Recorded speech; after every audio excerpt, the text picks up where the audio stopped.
Hey readers, I'm Anne Bogle, and I'm here to tell you about a book I loved. The book is The Cold Millions by Jess Walter. I host the podcast, What Should I Read Next? Every week, a reader tells me 3 books they love, 1 book they don't, and what they've been reading lately, and I recommend 3 titles they should read next.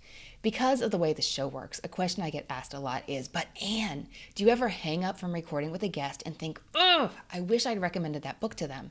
Because now I can think of the perfect title, and I couldn't think of it when I was talking to them. And I would say, yes, that happens all the time. And it really happened to me with this book.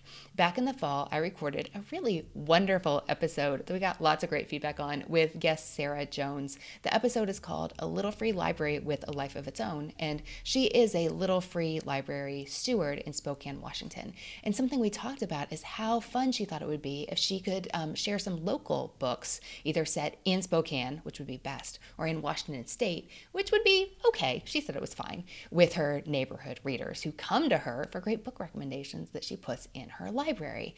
And I asked my Spokane friends and Spokane-based authors I know, and they all said, I just have 1 or 2. They don't really sound right for your guest. And I agreed, and we just talked about Seattle books instead. And wouldn't you know it, the very next book I picked up after talking to Sarah was The Cold Millions by Jess Walter, who is from Spokane. And the novel opens in Spokane. It's got a map of Spokane in the front, and I just couldn't believe it. But thankfully, I've learned that there's always going to be another book, and that there are other ways to talk about them and other guests to recommend them to. So today, I'm going to tell you about The Cold Millions. I've read Jess Walter before, but only once. I read his 2012 novel. I think it was a #1 New York Times bestseller, Beautiful Ruins, and it was fine. I mean, it was fine for me. So whether you read that or not, I want you to know that I would not have recognized this to be the same author. This is historical fiction. It reads totally differently. This book is the story of 2 brothers who get mixed up in the labor movement in 1909 Spokane, Washington. They're from Montana, and when their mother dies, their last surviving parent, they go to the big city to find work and make a future for themselves. But they end up at a labor protest, and then they end up in jail. And as a result of those circumstances, they get all mixed up in Jess Walter's telling in the labor movement of the early 20th century, rotating around the very real life, out of the history books, activist Elizabeth Gurley Flynn. Now, hers was not a name I know, but I love reading about underexplored, unexamined periods of history, and this is one of them. And I have to say that it read as so timely as well. Historical events and current events felt like they had a lot in common reading this book right now. Something else I loved about this book is the wonderful cast of characters. It's at its heart a story of 2 brothers. Rye is 16. His older brother Gig, which is a really adorable nickname for Gregory, is 23. But the whole roster of supporting characters is deep and fabulous.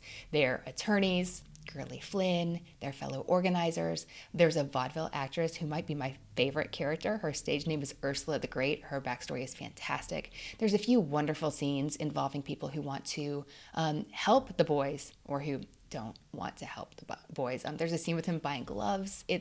I can't explain to you how much I love it. You have to read the book or it won't make sense to you. I also love a book with a strong theme, and this title hints right at it. Of course, I'd love to know what a title means. And I can tell you that the title comes out of Gurley Flynn's mouth when she talks about how she's doing her work. She's advocating for the cold millions with no chance in this world. And just that title, that theme, everything he's writing about here, it doesn't feel like your typical contemporary fiction. It feels like a throwback in a good way to an earlier time and place and a different kind of novel than what we typically see on bookstore shelves today. I mean, I love plenty of those books on bookstore shelves today, but it's fun to have something different and unexpected. I would highly recommend this for fans of historical fiction and also tales of those under-examined historical events based around real people. This novel also particularly put me in mind of Kent Kruger's novel, This Tender Land, and I would expect fans of one to enjoy the other. This was terrific on audio, narrated by a full cast, and it really worked with the narrative structure of this book. I did really love the way it was set up. You hear from those supporting characters. They take turns taking the stage and telling their perspective on the story, and then they move on by, and you never hear from them again. You don't hear from Gig until the very end, and it worked, and I liked it. I hope you liked hearing about this book. I'd love to hear what you think. Leave us a comment, subscribe to our channel, and most importantly, happy reading.